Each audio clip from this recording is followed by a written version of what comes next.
این نامزدی به این سرعت، یعنی شما به این نتیجه رسیدین که با هم ازدواج کنید؟ باید بریم زیر یه خونه با هم دیگه. حالا باشیم زیر یه خونه که برید که میمیرید. زیرش که نه، داخل زیر سقف. زیر یک سقف باید برید. و الان به این نتیجه رسید که میتونید برید زیر یک سقف. من خودم شوک شدم کلا. من خودم الان شوک شدم، بیشتر فکرم رو $30,000 الان. من اصلا کلا فکر میکنم همین دوشنبه حزبیم ما. چرا؟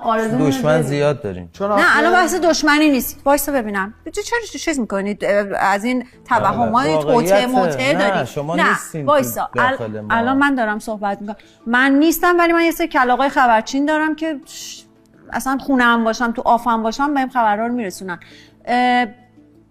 این که دیگران نسبت به یک سری تصمیمات عجولانه این شکلی واکنش نشون بدن بسیار طبیعیه. همین الان من برام بسیار عجیبه این که تو یک مدت کوتاهی آدم‌ها در اونم تو یک فضای مشترک شلوغ این شکلی به این نتیجه برسن که با هم نامزد کنن. برای من هم همونقدر میتونه عجیب باشه، ولی قابل احترامه، میپذیرم.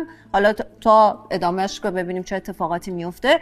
الان این که داریم میگیم و راجبش صحبت کنیم نه بی احترامیه، نه قضاوت، نه چیزی، ولی عجیب هست. یه مقدار زود و عجیبه. برای منم عجیب بود، ولی خب به نظرش احترام گذاشتم، دستمون کردیم.